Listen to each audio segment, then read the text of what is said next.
আলহামদুলিল্লাহি হামদান কাসীরা ওয়ালহামদুলিল্লাহি বুকরাতাও ওয়া আসীলা। আমার ভাইজান সুফিয়া বলেন, জগতের মানুষ শোনো, আমার ভাতিজা যে জন্মগ্রহণ করছে, দুনিয়ার মানুষ জন্মগ্রহণ করার পরে হা হুয়া বলে কাঁদে, আমার ভাতিজা সিজদায় পড়ে বলেন আল্লাহু আকবার। সমস্ত প্রশংসা ওই আল্লাহর জন্য, যিনি আমাকে দুনিয়ার মধ্যে পাঠাইছেন, তিনি সবচেয়ে বড়। অন্য উপাসনা করার আর কোনো সুযোগ নাই। আমার ভাতিজা এখন রবের শুকরিয়া আদায় করে, আলহামদুলিল্লাহি হামদান কাসীরা ওয়া সুবহানাল্লাহি বুকরাতাও ওয়া আসীলা। আমার ভাতিজা এইভাবে রবের প্রশংসাগুলি করতে। বিসমিল্লাহির রহমানির রহিম। ولسوف يعطيك ربك فترضى ألم يجدك يتيما فآوى ووجدك ضالا فهدى ووجدك عائلا فأغنى فأما اليتيم فلا تقهر وأما السائل فلا تنهر وأما بنعمة ربك فحدث صدق الله مولانا العظيم وصدق رسوله النبي الأمي الكريم ونحن على ذلك من الشاهدين والشاكرين والحمد لله رب العالمين اللهم صل على محمد وعلى آل محمد كما صليت على إبراهيم وعلى آل إبراهيم إنك حميد مجيد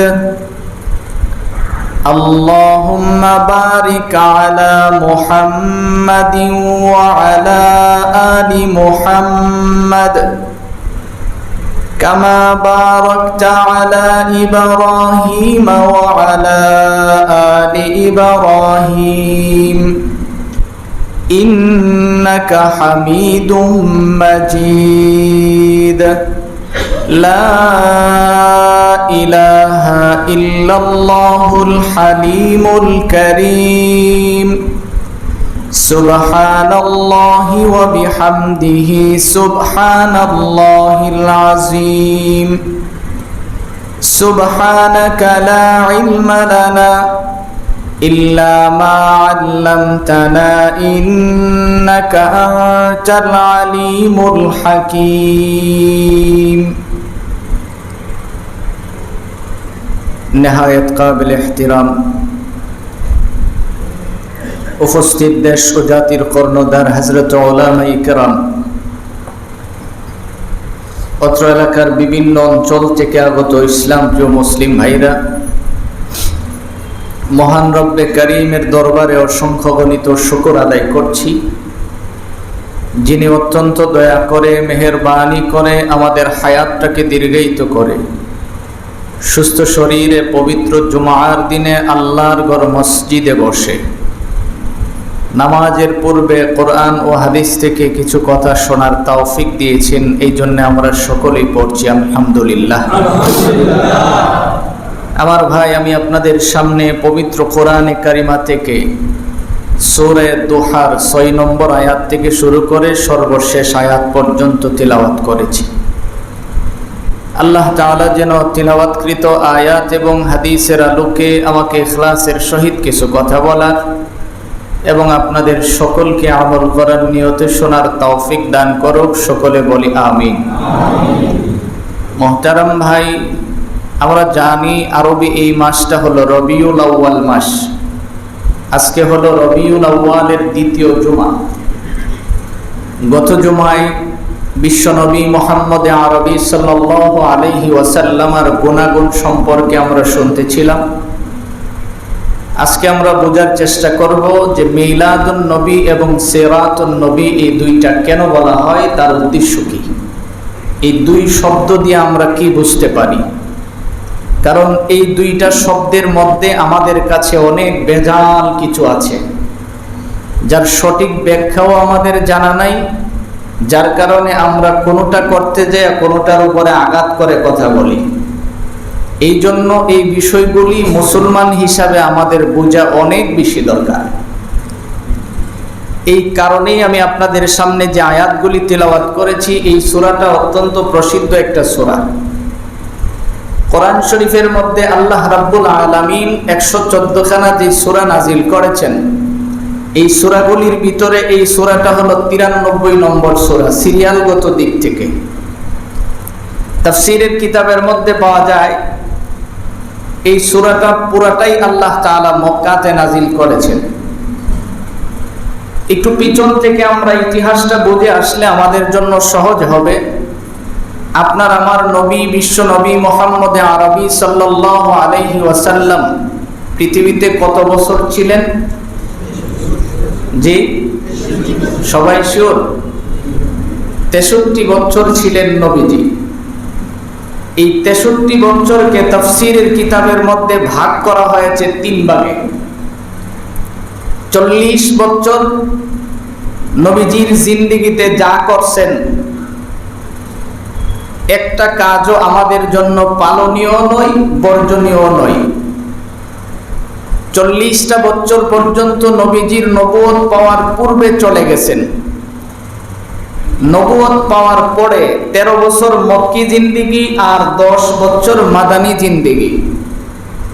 এই 23 বছরের জীবনেই আল্লাহর নবী যা করছেন, যা বলছেন, যা করতে নিষেধ করেছেন, এইগুলি হলো আমাদের পালনীয় এবং বর্জনীয়।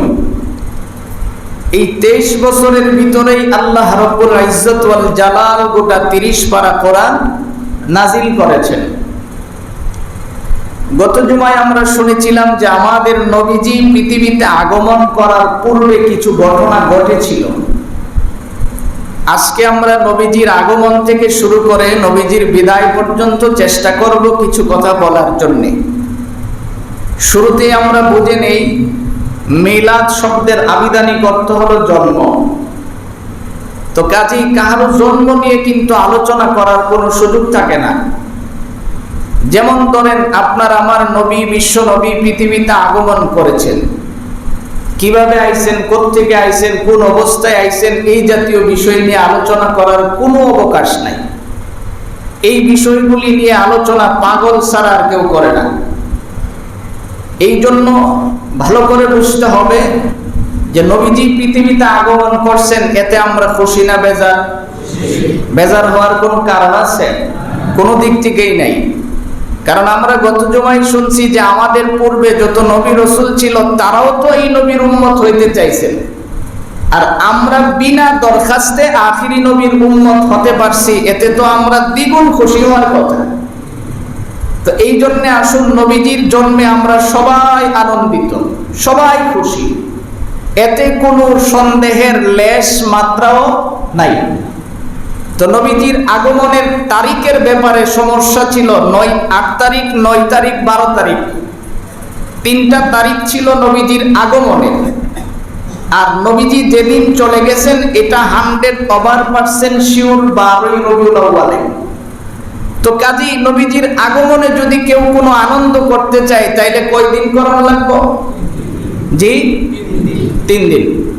আর আপনার বাবার বিদায়ের তারিখে যদি কেউ আনন্দ মিছিল করে তাহলে কি আপনি খুব মহব্বত করবেন? তাইলে নবীজি 12 তারিখ শিওর চলে গেছেন, এই দিনের মধ্যে মিছিল কি করবে?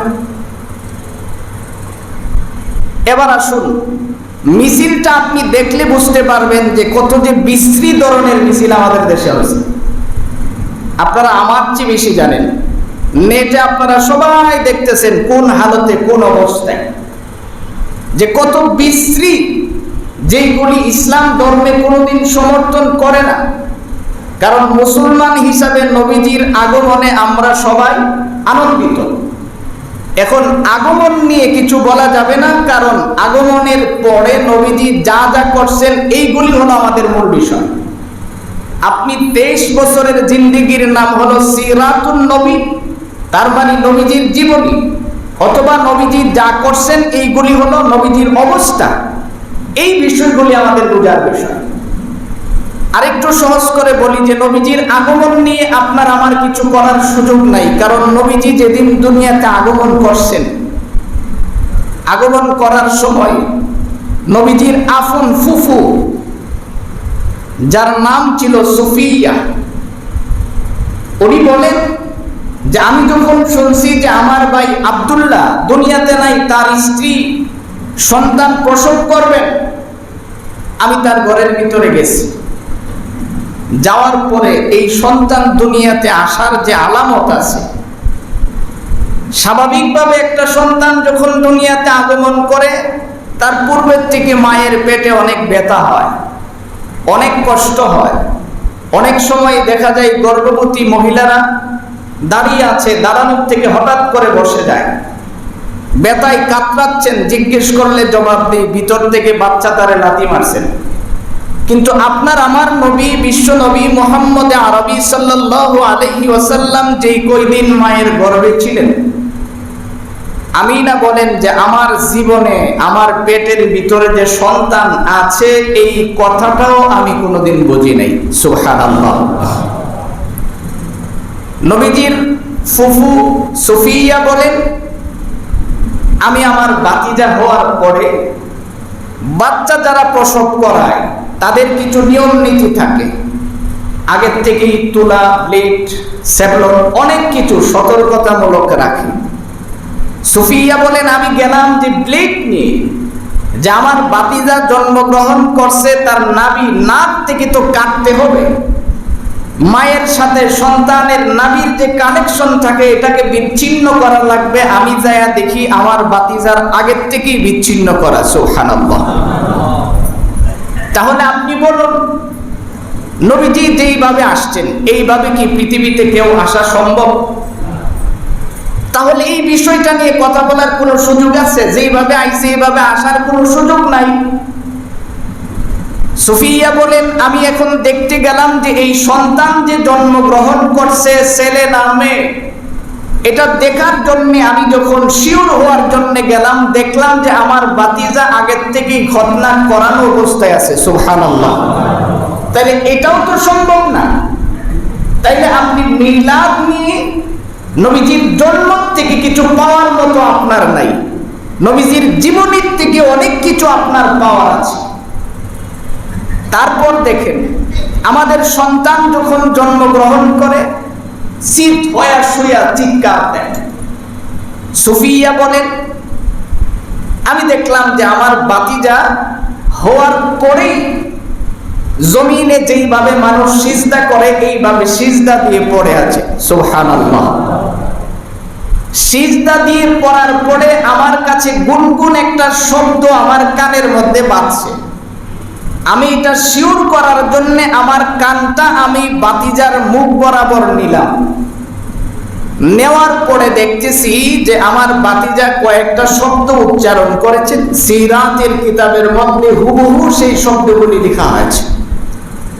সুফিয়া বলেন আমি শুনতেছি আমার বাতিজা বলতেছেন আল্লাহু আকবার, আলহামদুলিল্লাহি হামদান কাসীরা ওয়ালহামদুলিল্লাহি বুকরাতাও ওয়া আসীলা। আমার ভাইজান সুফিয়া বলেন জগতের মানুষ শোনো, আমার বাতিজা যে জন্মগ্রহণ করছে, দুনিয়ার মানুষ জন্মগ্রহণ করার পরে হা হুয়া বলে কাঁদে, আমার বাতিজা সিজদায় পড়ে বলেন আল্লাহু আকবার। সমস্ত প্রশংসা ওই আল্লাহর জন্য যিনি আমাকে দুনিয়ার মধ্যে পাঠাইছেন, তিনি সবচেয়ে বড়, অন্য উপাসনা করার আর কোনো সুযোগ নাই। আমার বাতিজা এখন রবের শুকরিয়া আদায় করে আলহামদুলিল্লাহি হামদান কাসীরা ওয়া সুবহানাল্লাহি বুকরাতাও ওয়া আসীলা। জামিলা, আমার ভাতিজা এইভাবে রবের প্রশংসাগুলি করতেছিল। বিশ্বনবী মুহাম্মদুর রাসূলুল্লাহ সাল্লাল্লাহু আলাইহি ওয়াসাল্লামের ফুফু সুফিয়া বলেন, পৃথিবীর মানুষ শোনো, আমার ভাতিজা যেদিন পৃথিবীর জমিনে আগমন করেন, ওই দিন পৃথিবীর জমিনে ওই সুবহে সাদিকের সময় আমি লক্ষ্য করে দেখলাম আকাশের তারকারাজিগুলি যেন আমার গড়ের দিকে উকি দিয়ে আছে। গোটা পৃথিবীর মধ্যে যেন স্তম্ভিত হয়ে গেছে, সবকিছু যেন একটা পরিবর্তন দেখা যায়। আব্দুল মুত্তালিব ঘরের সামনে এসে দাঁড়াইলেন, দাঁড়ায়া ডাক দিলেন, আমিনা, তোমার ঘরের মধ্যে আমার নাতি যে জন্মগ্রহণ করছে আমার হাতের মধ্যে উঠায়া দাও। হাতের মধ্যে যখন বিশ্বনবী মুহাম্মদুর রাসূলুল্লাহ সাল্লাল্লাহু আলাইহি ওয়াসাল্লাম কে উঠায়া দিবেন, এমন সময় আমিনা যখন সামনে আসলেন, আব্দুল মুত্তালিব বলেন, মা তুমি শোনো, দীর্ঘদিন ধরে আমার মনের ভিতরে একটা প্রশ্ন উকি দেয়, যেই প্রশ্নটা আমি তোমারে করতে চাইও করতে পারি নাই। অনেক লোকেরা আমাকে বলে আমার পুত্রবধূর স্বামী দুনিয়ার জমিনে জীবিত নাই, তারপরেও কি যেন একটা সেন্ট ব্যবহার করে, এত দামি আতর ব্যবহার করে একজন বিধবা নারীর জন্য তো ঠিক নয়। আমিনা ডাক দিয়া বলেন, আব্বা আপনি কি বলেন? আমার জীবনে আমি কোনো পারফিউম ব্যবহার করি নাই, আমি জীবনে কোনোদিন কোনো সেন্ট ব্যবহার করি নাই। আপনার নাতি মুহাম্মদ আমার গর্ভে থাকার কারণে আমার শরীর থেকে এমন একটা সুঘ্রাণ বের হয়, এটা আমি নিজেও জানি না। এই সুঘ্রাণ দিয়েছেন আল্লাহ। এই কথা বলার পরে আব্দুল মুত্তালিব বলেন, মা শোনো, তোমার কথার প্রমাণ তো আমি পেয়েছি, কারণ আমি যখন আমার নাতিরে আমার কোলের মধ্যে নিলাম, যেই সেন্টটা আমি তোমার শরীর থেকে পাইতাম, কারণ এখন তুমি সন্তান প্রসব করছো, রক্তের দুর্গন্ধ মানুষের শরীরে থাকে, কিন্তু আমার নাতি যে আমার কোলে দিলা, কোন দুর্গন্ধ তো আমার কাছে নাই, আমার কাছে মেশকে আম্বরের চেয়ে সুঘ্রাণ মনে হয়েছে। সুবহানাল্লাহ। এই জন্য আমার ভাই, নবীজির জন্মটাই ছিল অলৌকিক, যেখান থেকে আমাদের পাওয়ার মতো কিছুই নাই। কারণ আল্লাহর নবী শ্রেষ্ঠ নবীকে পাঠাবেন, এটা শ্রেষ্ঠ সিস্টেমেই পাঠাইছেন, যার মধ্যে পৃথিবীর আর কোন নবী রাসূলকে আল্লাহ তাআলা এইভাবে পাঠান নাই, ভবিষ্যতেও কাউকে পাঠাবেন না। কাজে এই জায়গা থেকে আমাদের কোনো শিক্ষা নাই, আমাদের শিক্ষাটা হলো সিরাতুন নবী থেকে, নবীজির জীবনী থেকে। গোটা জীবনীতে বিশ্বনবী কি করেছেন এই বিষয়গুলি আমাদের বোঝার বিষয়। কাজেই আজকে আমরা যে বিষয়টা বোঝার চেষ্টা করব, আপনার আমার নবী 40টা বছর তো জীবন চলে গেছেন নবুয়ত পাওয়ার আগে। নবুয়ত পাওয়ার আগে নবীজি যেইভাবে চলতেন, যেইভাবে হাঁটতেন, যেইভাবে কথা বলতেন, এই বিষয়গুলি মক্কার মুশরিকেরা লক্ষ্য করত। তারা লক্ষ্য করে দেখছে যে এই লোকের যেই ব্যবহার দেখা যায়, তার আচার আচরণ, তার যেই ব্যবহার, সবকিছু মিলাইয়া ইনি সত্যবাদী, এতে কোনো সন্দেহ নাই। মক্কার মুশরিকেরা বিশ্বনবীকে একটা উপাধি দিয়েছিল। কি দিয়েছিল? আল আমিন। ভালো করে মনে রাখতে হবে, কিন্তু আলামিন না শব্দটা। আলামিন হলে ভুল হবে, কারণ আরবি শব্দের আবিধানিক দিক থেকে এটা ভুল হবে, এটা হবে আল আমিন। আমাদের সবচেয়ে বড় সমস্যা হইল কি জানেন? যে আমরা নাম রাখতেও জানি না, ডাকতেও জানি না। একজনের নাম মতিউর রহমান, ডাক দে মুক্তা, হইল কি মতিউর রহমান, কত সুন্দর নাম। এটা হলো আমাদের সবচেয়ে বড় সমস্যা। তো আল্লাহর নবীকে তারা উপাধি দিলেন আল আমিন, এই ছিল তাদের উপাধি। এইভাবে চলতে চলতে বিশ্বনবী মুহাম্মদুর রাসূলুল্লাহ সাল্লাল্লাহু আলাইহি ওয়াসাল্লাম 40টা বছর অতিক্রম করলেন। 40 বছরের ভিতরে সমস্ত মুশরিকদের বিশ্বাস ইনি ভালো, তার মধ্যে কোনো সমস্যা নাই। নবীজিকে মুশরিকেরা কিভাবে সম্মান করতেন, ইতিহাস তালাশ করলে আপনারা দেখবেন, কাবা ঘরের সংস্কারের পরে যখন পাথর, হজরে আসওয়াদ যেই পাথরটাতে আমরা চুম্বন করি, ফায়দা হাসিলের জন্য, যেখানে যে আমরা ভালোবাসা নিয়ে চুম্বন করি, এই পাথরটা স্থাপন করবে। আরব দেশের গোত্রের অনেক মায়ের আছে, গোত্রীয় সমস্যা ছিল তখন, তারা যে কোন লিডার যায় এটা স্থাপন করবে, করলে তো তার সম্মান বেড়ে যাবে। এই জন্য 12টা গোত্রে তারা বিভক্ত ছিল। 11 গোত্রের লোকজন লাঠি সুটা লয়ে দাঁড়াইছে যে এমন গোত্রের লোকরে দিতাম না, প্রয়োজনে লাগালাগি হবে, খুনাখুনি হবে, কিন্তু পাথর স্থাপন করতে দিব না। এই পরিস্থিতিতে এখন পাথর তো লাগানো দরকার। তারা বসে একটা সিদ্ধান্ত নিল, ঠিক আছে এটা কোনো গোত্রের না, আমরা মুহাম্মদকে দিয়ে লাগাবো। সুবহানাল্লাহ। কারণ তাকে আমরা সবাই ভালো জানি, তাকে আমরা সবাই বিশ্বাস করি, সে লাগাইলে এটা কোনো গোত্রের সমস্যা হবে না। নবীজিকে যখন এই কাজের জন্য আনছে, আপনার আমার নবী কত বিচক্ষণ। নবীজি আয়েশা চট করে নিজের শরীরের মধ্যে যে চাদরটা ছিল, এই চাদর মুবারক জমিনে বিছায়া দিয়েছেন।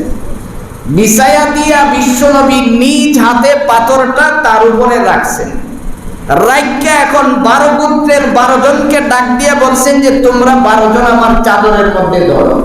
ওরা দৌড়ে যখন একেবারে কাবার পাশে নিলেন, বিশ্বনবী ওখানে নিজ হাতে লাগিয়ে দিলেন। সুবহানাল্লাহ। কত সুন্দর ব্যবহার, সমাধান নবীজি দেখাইলেন। সবাই খুশি হয়ে গেল যে আমরা তো সবাই ধরছি। আর এই বুদ্ধিটা তো আমার মাথায় আসে নাই। মুহাম্মদ এত সুন্দর করে আমাদেরকে সম্মান দিলেন, তাদের ভালোবাসা আরো বেড়ে গেল। বেড়ে যাওয়ার পরে যখন 40 বছর বয়স অতিক্রম করলেন, যেই মাত্র নবীজির উপরে, যেখান থেকে আমাদের আলোচনার বিষয়, যে এই 40 বছর পার হওয়ার পরে বিশ্ব নবীর কাছে আল্লাহ তাআলা কোরআন যখন নাজিল করলেন, এই মক্কার লোকদের বিপত্তি শুরু হয়ে গেল। তাদের মধ্যে বিভিন্ন প্রশ্ন উদিত হলো যে মুহাম্মদ কি করে নবী হয়? নবী তো আমরা গোত্রে হওয়ার দরকার ছিল, কারণ আমরা তো লাঠি শুটার পাওয়ার বেশি, আমাদের বংশীয় পাওয়ার বেশি, তো মুহাম্মদ কি করে হয়? এরকম বিভিন্ন তাদের সমস্যা শুরু হয়ে গেল। বিভিন্ন দিক থেকে তাদের সমস্যা চলে আসলো। আল্লাহর নবীর এই 40টা বছরের আগে নবীজিকে আল্লাহ তাআলা যে আচার আখলাক মানুষকে দেখাইতে দিলেন, কেন দিলেন? তাফসীরের কিতাবের মধ্যে তার জবাব স্পষ্ট করে দেওয়া আছে। এই 40 বছরের ভিতরে আগে মানুষের কাছে নবীজির গ্রহণযোগ্যতা আল্লাহ তাআলা তৈরি করলেন। এক কথাই নবীর 40টা বছর নবুয়ত পাওয়ার পূর্বের 40 বছর হলো নবীজির জন্য নবুয়তের সাপোর্ট, নবুয়তের দলিল। কারণ এই 40 বছরের ব্যবহার আখলাক দেখে মানুষ অটো নবীজির ভক্ত হয়ে গেলেন, যে এই নবী যা বলবেন তিনি সত্য বলছেন, কারণ এতে কোনো সন্দেহ নাই। এই ধরনের একটা বুঝ তাদের ভিতরে চলে আসছে। যেমন আপনার আমার নবীর কাছ থেকে আমাদের যে বিষয়টা নেওয়া, আল্লাহর নবী হাদিস শরীফের মধ্যে বলেছেন, ইন্নামা বুইসতু লিউতাম্মিমা মাকারিমাল আখলাক। নবীজি বলেন, আমি তো তোমাদের জন্য উস্তাদ, আমি তোমাদের জন্য টিচার, কারণ আমার কাছ থেকেই তো তোমরা আখলাক শিখবা। আমি মুহাম্মদুর রাসূলুল্লাহ সাল্লাল্লাহু আলাইহি ওয়াসাল্লামের জীবনী থেকে তোমাদের অনেক কিছু শেখার আছে। আপনার আমার নবী মানুষের ব্যবসা কাজ পরিচালনা করেও দেখাইছেন যে যারা ব্যবসায়ী তারা ব্যবসা করলেই ভালো করবে। আপনার আমার নবী মরুভূমিতে রাখালের মতো কাজ করে, মরুভূমিতে পশু চড়াইয়াও দেখাইছেন যে যারা রাখাল, যারা কৃষক, তোমরা কিভাবে কাজ করবা, এইগুলিও নবীজি দেখাইছেন। বিশ্বনবী রহমতুল্লিল আলামিন বাসায় কাজের লোক রাখতেও দেখাইছেন যে এইভাবে তার সাথে ব্যবহার করবা। আল্লাহর নবী রাষ্ট্র পরিচালনা করেও দেখাইছেন, তুমি যখন রাষ্ট্রের অভিভাবক হবে তোমার কাজ থাকবে এরকম। কারণ শ্রেষ্ঠ নবী, তার এমন কোন সেক্টর নাই যেখান থেকে নবীজির শিক্ষা নাই। ছোটদের সাথে নবীজির ব্যবহার কেমন ছিলেন আপনি দেখেন। আমরা জানি যে বিশ্ব নবীর একজন পালক পুত্র ছিল যার নাম হলো যায়েদ। এটা নবীজির পালক পুত্র ছিলেন যায়েদ। যায়েদ ছিল সম্ভ্রান্ত বংশের এক ছেলে। অনেক লম্বা কথা, ঘটনাক্রমে ওখান থেকে যে কোনো ভাবে ভাই দাবাই নবীজির কাছে গোলাম হিসাবে পেশ করা হয়েছে। আল্লাহর নবী যায়েদকে রাখছেন, রাইকা সাহাবায়ে কেরামের সামনে এইভাবে হাতে ধরে নবীজির বগলতলিতে তার হাত রাইখা চাপ দিয়া মানুষের সামনে নিয়ে বলছেন, সাহাবীরা এই যে দেখো আমার পাশে যে দাঁড়িয়ে আছে এই যায়েদকে চিনো? সাহাবায়ে কেরাম বলতেছেন, জি চিনি। যায়েদ আপনার গোলাম? নবীজি বলেন, না, সে আমার গোলাম না, সে আমার পুত্র। সুবহানাল্লাহ। নবীজি তাকে কত সম্মান দিয়েছেন। ঘটনাক্রমে যায়েদের বাবার কাছে খবর আসছে যে এইভাবে যায়েদ তো আরবের একজন ব্যক্তির কাছে যে বিক্রি হয়েছে। খুঁজতে খুঁজতে নবীজির কাছে আসছেন। আয়েশা বলতেছেন, সমস্ত প্রমাণ আদি পেশ করছেন যে যায়েদ আমার ছেলে। আপনি যেই টাকা দিয়ে যায়েদকে ক্রয় করছেন এই টাকাগুলি আমি ফেরত দিয়ে দিব, আপনি যা চান তা দিব, আমার ছেলেরে ফেরত দিয়ে দেব। রহমতুল্লিল আলামিন মুস্কি হাসি দিয়ে বলেন যে টাকা লাগবে না, যায়েদ যদি আপনাদেরকে চিনতে পারে আমি এমনিতেই দিয়ে দিব। যায়েদ যদি আপনাকে চিনতে পারে আর আপনি বাবা এটা প্রমাণিত হয়, আপনি আপনার ছেলেকে নিয়ে যাবেন, আমার কোনো অসুবিধা নেই। তবে একটা শর্ত থাকবে যে যায়েদ যদি যাইতে চাই স্বেচ্ছায় তাহলে যাবে, আর সে যদি আমার কাছে থাকতে চায় আমি কিন্তু তাকে ঘাট ধরে ধাক্কা দিয়ে বিদায় করব না। কারণ ঘাট ধরে ধাক্কা দিয়ে বিদায় করার মতো আমি নই। যায়েদের বাবা এবং চাচা আরো কয়েকজন লোক আসছে। কিছুক্ষণ পরে যায়েদ ঢুকছেন। ঢুকার পরে নবীজি বললেন, যায়েদ এদেরকে তুমি চিনো? যায়েদ অপরটাই বলে ফেললেন, ইনি আমার বাবা, ইনি আমার চাচা, ইনি আমার ভাই, এরকম করে সকলকে চিনলেন। রহমতুল্লিল আলামিন নবী বললেন, তারা তো তোমাকে নিতে আসছে, যাবে না? যায়েদ আস্তে আস্তে করে নবীজির কাছে যেয়ে বসে বলতেছেন, ইয়া রাসূলুল্লাহ, জান্নাত পায়া কি কেউ হারিয়ে ফেলে? সুবহানাল্লাহ। রাসূল কেউ কি জান্নাত পেয়ে হারিয়ে ফেলে? বাবা তখন বললেন, যায়েদ কি বলো, তুমি আমাদের সাথে আসো, কারণ আমার আর কোনো ছেলে ফেলে নাই, আমার সমস্ত সম্পত্তির ওয়ারিশ তুমি। যায়েদ বলতেছেন, বাবা সমস্ত সম্পদের ওয়ারিশ তুমি আমাকে বানাতে পারবে, কিন্তু জান্নাতের ওয়ারিশ বানানোর যোগ্যতা তোমার নাই। কাজে আমি জান্নাত পেয়ে এখান থেকে বিদায় হয়ে যাব, এটা তো কোনোদিন হতে পারে না আমার ভাই। কারণ নবীজির ব্যবহার দেখেই যায়েদ বুঝতে পারছে যে ইনার কাছ থেকে যাওয়ার আমার কোনো প্রয়োজন নাই। আর আমরার বাড়ির থেকে তো ৬০ তলার উপর থেকে কাজের লোক লাভ দিয়ে ফেলে দেয়। জীবন যে যাইব এই বই তার নাই। ৫ তলার গ্রিল ভেঙে বেরোয় যাইতে চাই, তাইলে আমরা কি পরিমাণের আচরণ তাদেরকে দেখাই, কি পরিমাণের ব্যবহার আমাদেরকে দেখাচ্ছি আমরা। এই জন্য মুহতারাম ভাই বলতেছিলাম যে নবী তুমি চিনো। যুবক, তোমাদের জন্য শেষ মেসেজটা দিব যে নবীজিকে যায়েদ চিনছেন, নবীজির কাছে ছিলেন। কারণ বিশ্ব নবীকে না চিনার কারণেই আজকে আমাদের যত প্রকারের সমস্যা। কেমন নবীর উম্মত আমরা, নিজেকে আমরা চিনি না। ছাগলের পালে থাকতে থাকতে আমরা ছাগলের মতোই হয়ে গেছি। আমরা যে কোন নবীর উম্মত আমাদের পাওয়ারটা আমরা ভুলে গেছি। এই জন্য এখনো সময় আছে, নিজেকে চিনো। তুমি যে কেমন নবীর উম্মত আর তোমার দাম কত বেশি, তোমার ইজ্জত আল্লাহর কাছে কত বেশি, তোমার সম্মান কত বেশি তুমি বোঝার চেষ্টা করো। সম্মানটা তুমি ফেরত পাবে যখন নবীজির ভালোবাসা তোমার ভিতরে ভরপুর থাকবে। ইতিহাস প্রমাণ করে বিশ্বনবীকে একজন ইহুদি আবু রাফে খুব বিশ্রী ভাষায় গালিগালাজ করছে। এক পর্যায়ে তার বিরুদ্ধে কোরআনের আয়াত নাযিল হয়ে গেছে। এই মুরতাদকে হত্যা করার জন্য কোরআনের আয়াত নাযিল হয়ে গেছে। নবীজি সাহাবায়ে কেরামের সামনে বললেন, আবু রাফে তাকে তো হত্যা করতে হবে। কে আছো?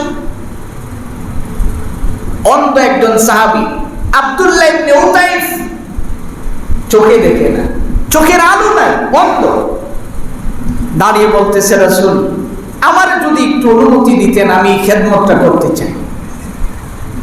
আল্লাহ রাসূল সাল্লাল্লাহু আলাইহি ওয়াসাল্লাম চিন্তা করলেন, সে অন্ধ মানুষ, তার ভিতরে যে স্পিরিট, কত ভালোবাসা থাকলে একজন মানুষ নবীজিকে গালি দিছে, এখন তাকে হত্যা করার জন্য সে পট করে দাঁড়ায় গেছে। নবীজি বললেন, যাও, ঠিক আছে, তোমার অনুমতি দিয়ে দিলাম। রাতের অন্ধকারে আবু রাফের বাড়িতে অন্ধ মানুষ লাঠি ভর করে করে গেলেন, ভিতরে ঢুকছে, তাকে হত্যা করছে। এখন বের হয়ে দেখে গেট লাগানো, গেট তো আর খোলা না। অনেক লম্বা কথা, কিভাবে করছে অনেক লম্বা কাহিনী, আমি একটু সংক্ষেপ করে মূল কথাটা বুঝাইতে চাচ্ছি। গেট বন্ধ, বেরোইব কিভাবে? ওয়াল টপকায়া যখন বের হয়ে এই পারে আইসা পড়ছে, পড়ার পরে তার একটা পা ভাঙা গেছে। এই পা নিয়ে আস্তে আস্তে করে করে খুঁড়াইয়া খুঁড়াইয়া মসজিদে নববীতে যখন আসছেন, ফজরের আজান হয়ে গেছে। নামাজ পড়ছে, নামাজের পরে সাহাবাই কারামকে নিয়ে নবীজি বসছেন। সে আব্দুল্লাহ ইবনে উতাইফ অনেক দূরে পিছনে এক জায়গায় বসে বসে বেতাই কাতরাচ্ছেন আর নামাজ পড়তেছেন।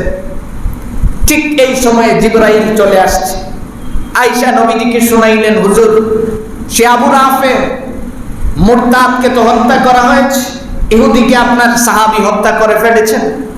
নবীজি সংবাদ পাওয়ার পরে আলহামদুলিল্লাহ পড়লেন, সাহাবায়ে কেরামকে জিজ্ঞেস করলেন, আব্দুল্লাহ ইবনে উতাইফ কোথায়? ওই পিছনে দাঁড়িয়ে আছে। নবীজি জিজ্ঞেস করে, তুমি সংবাদটা কেন আমারে দিলে না? যুবক, তুমি চিন্তা করে দেখো, আমরা হলে পোস্টার লাগাইতাম, আমি এমনকে হত্যা করেছি। নবীর ভালোবাসা দেখাইছে, ওই যে যারা বড় করে লেখা দেখায়, ভালোবাসায় গেম করেছি এত টাকা খরচ করে, একে ভালোবাসা বলে না। আব্দুল্লাহ ইবনে উতাইফ দাঁড়ায় চোখের পানি ছেড়ে দিছেন, ইয়া রাসূলুল্লাহ, আমি কেন বলবো? আমার কাজটা যদি আল্লাহ পছন্দ করেন, তাহলে আল্লাহ যদি সব কিছু আপনাকে জানাইতে পারে, এটা জানাবেন না কেন? আমি কেন জানাবো? আমি কাজ করেছি আল্লাহর ভালোবাসায়, যে আল্লাহর নবীকে সে গালি দিয়েছে, নবীকে কটাক্ষ করেছে, আমি ওই মুরতাদকে হত্যা করেছি, এটা আমি প্রকাশ কেন করতে যাব? আল্লাহই তো আপনাকে জানাবে। বিশ্বনবী বলেন, আব্দুল্লাহ ইবনে উতাইফ, শুনো, আল্লাহই তো জিবরাইলের মাধ্যমে আমাকে জানাইছেন, এখন তুমি ওখানে কাতরাচ্ছ কেন? সে বলতেছে, হুজুর, আমি তো আসতে গিয়ে এই হালত, আমার পাটা ভেঙে গেছে। এই কথা বলার সঙ্গে সঙ্গে বিশ্বনবী তার পাটাকে টান দিয়ে হাতটাকে সোজা করে নবীজির মুখ থেকে একটু থুথু মুবারক লাগিয়ে দিয়েছেন। আব্দুল্লাহ ইবনে উতাইফ বলেন, পৃথিবীর মানুষ শোনো, তারপরেও আমি কয়েক বছর জীবিত ছিলাম, পৃথিবীর জমিনে যতদিন জীবিত ছিলাম ততদিন পর্যন্ত আমার এই পা থেকে যে একটা সুঘ্রাণ বের হইতো, আমি রাস্তা দিয়ে কোথাও হেঁটে গেলে হাজার হাজার মানুষ আমার দিকে তাকায়া থাকতো। আমি কি ব্যবহার করেছি জিজ্ঞেস করলে আমি একবারও বলতে পারি নাই, কেননা আমার এই পায়ের মধ্যে তো বিশ্বনবীর হাত মুবারক লেগেছে। এই ছিল ভালোবাসা। দেয়ালে টাঙানোর নাম ভালোবাসা নয়, বড় করে গেট করে লেখার নাম ভালোবাসা নয়। ভালোবাসা রাখার জায়গা হলো হৃদয়ে, ভালোবাসা লালন করার জায়গা হলো বুকের ভিতরে। ভালোবাসা সাইনবোর্ড করে কোনোদিন প্রকাশ পায় না। ইতিহাস প্রমাণ করে, বিশ্বনবী তো বলছেন যে আমি চলে যাওয়ার পরে আমার ভালোবাসা যদি প্রকাশ করতে চাও, একটাই মাত্র মাধ্যম আমার ভালোবাসা প্রকাশ করা, সেটা হলো আমার সুন্নতকে লালন করা, সেটা হলো আমার সুন্নতকে মানা। তোমার কাছে নবীর সুন্নতের কোনো ধারস্থ না, নবীজির সুন্নতের ব্যাপারে কোনো খেয়াল নাই। কারণ আমরা তো এখন অত্যাধুনিক হচ্ছি, দিন দিন আধুনিক না, আরো আপডেট হচ্ছে। এত আপডেট হয়েছি যে এক বাসায় খাইতে গেছি, এখন ডাইনিং টেবিলে খাবার সামনেই না দিতে হয় না, খালি ঘুরে ঘুরে কোনটা আপনি নিতে চান, কোনটা নিতে চান আপনার সামনে ওটু চলে আসবে। হাত ধুইতে গেলে বেসিং এর নিচে চাপ দেওয়ার লাগে না, হাত দিলেই পানি আসে, বুঝে যে আপনি যে খাইবার লেগে হাত দিছেন। তাই এত কিছু হচ্ছেন, কিন্তু নবীজির সুন্নতের বেলায় পিছনে। আল্লামা ইকবাল বলেন, তু কুজাও সুন্নতে আহমদ কুজা, তু কুজাও সুন্নতে আহমদ কুজা, বা মুহাম্মদ কৈবুয়াত নিসবত তুরা, कल्ब में सोच नहीं, रूह में एहसास नहीं, कुछ भी पैगाम मोहम्मद का तुझे पास नहीं। আল্লামা ইকবাল বলেন, তুমি কোথায় আর মুহাম্মদুর রাসূলুল্লাহর আদর্শ কোথায়? আজকে তোমার সমস্যাটা কোথায় যুবক? সবকিছু চিনতে তোমার মেহনত আছে, কিন্তু নবী চিনার মেহনত তুমি করলা না। এই কারণেই তো তোমার জীবন আজকে অভিশপ্তদের কাতারে দাঁড়িয়েছে, কারণ তুমি বিশ্বনবীর আদর্শ থেকে বহু দূরে সরে গেছো। আজকে তুমি চিন্তা করো, ইসলাম বিজয় করবা, পট করে মন্দিরে গিয়ে আগুন ধরায় দিবা। তুমি মনে করতেছো নারায়ে তাকবীর আল্লাহু আকবার কইয়া মন্দিরে আগুন ধরাই দিলাম মানে ইসলাম বিজয় হয়ে গেল। এর নাম ইসলাম নয়। তুমি ব্যবহার দেখায় ইসলাম বিজয় করতে হবে। হযরত আলীকে একজন ইহুদি হত্যা করতে আসছে, তরবারি নিয়ে আলীর বুকের উপরে চড়ছে। বুকের উপরে চইরা গলার মধ্যে সালায়া দিবার আগে কইতেছে, আলী কত দেখি তোমারে কে বাঁচাইবো? আমার তো আল্লাহ বাঁচাইবো। কোকিল লিগে তুমি দেখতেছো না যে আমি তোমার বুকের উপরে বয়ে এখন খালি তরবারিটা চালায়া দেব? এখনো তুমি তোমার আল্লাহ বাঁচাইবো কথা কো? আলী বলেন, আরে তুই কি দেখছস? তা আমার জীবন তো তুই নিতে পারবি না, কারণ আল্লাহ যদি এই চাকুর মধ্যে লিখে রাখে তোর এই খঞ্জরের আঘাতে আমার জান যাবে, তাহলে নিয়ে যাবে। এই যে আল্লাহ শব্দটা উচ্চারণ করছে, ভয়ে দপ্তর করে ইহুদি হাত থেকে তরবারি পড়ে গেছে। হযরত আলী চট করে তরবারি হাতে নিয়েছে, নিয়ে এখন ইহুদিরে শোয়া করতেছে, তোরে কেটা বাঁচাইবো? এখন তুই তোরে কেটা বাঁচাইবো? আমার তো তুমি বাঁচাইতে পারো। না, আল্লাহ ক আল্লাহ কমুকের লিগা তরবারি তোমার হাতে, তুমি তো আমারে পারো বাঁচাইতে। হযরত আলী বলেন, না আমি না, আল্লাহ কয় না, আল্লাহ কয়। সুযোগ বুঝা পট করে হযরত আলীর চেহারা বরাবর তুতু মেরে দিছে। তুতু দেওয়ার সঙ্গে সঙ্গে আলীর তরবারিটা নিচে ফেলে দিছে। ইহুদি এখন লাফ দিয়ে উঠে পেতেছে, আলী আমি তো তুতু দিছি, কারণ তাড়াতাড়ি যেন তুমি আমার হত্যা করে ফেলো, কারণ আমার কষ্ট হচ্ছে। তুমি যে আমার উপরে বসছো, আমার তো অনেক ভারী লাগতেছে, ওজনদার মনে হচ্ছে, কিন্তু তুমি এটা না করে তরবারি কেন ফেলাই দিলা? হযরত আলী মুস্কি হেসে দিয়ে বলেন, দেখো আমি তো তোমাকে হত্যা করলে আল্লাহর জন্য করতাম, কিন্তু তুমি যেই বরাবর আমারে তুতু দিছো, দেওয়ার সাথে সাথেই তো আমার ভিতরে একটা রাগ চলে আসছে, গুসা আসছে।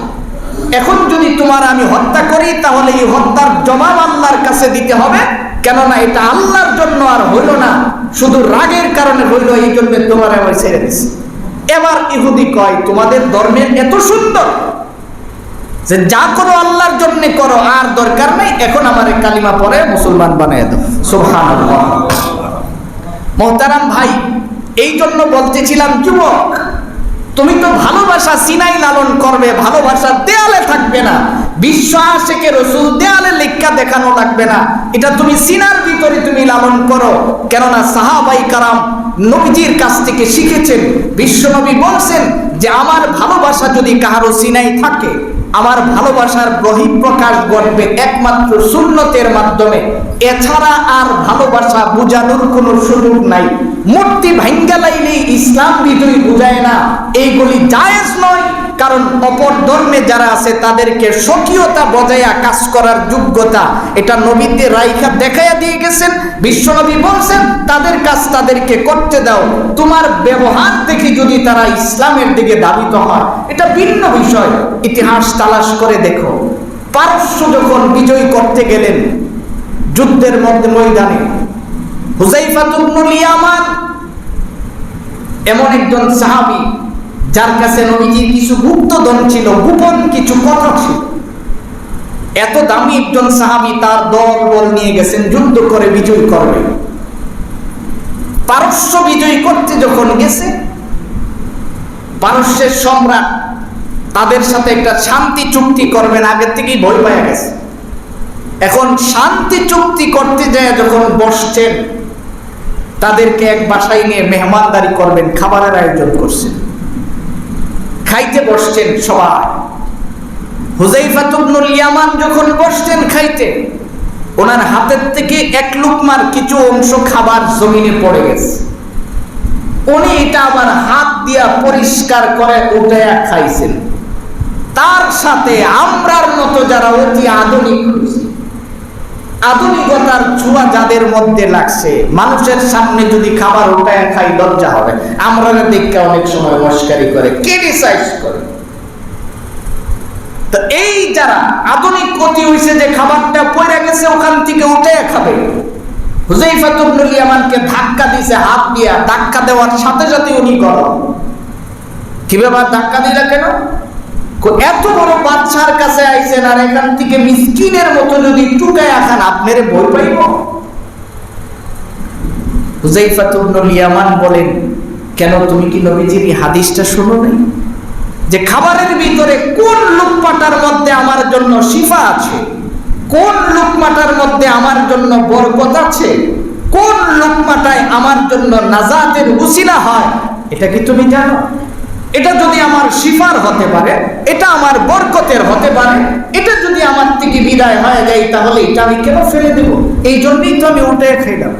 আর তুমি কি মনে করছো যে নবীজির সুন্নত ছাইরা দিয়ে আমি বিজয় করতে যাব?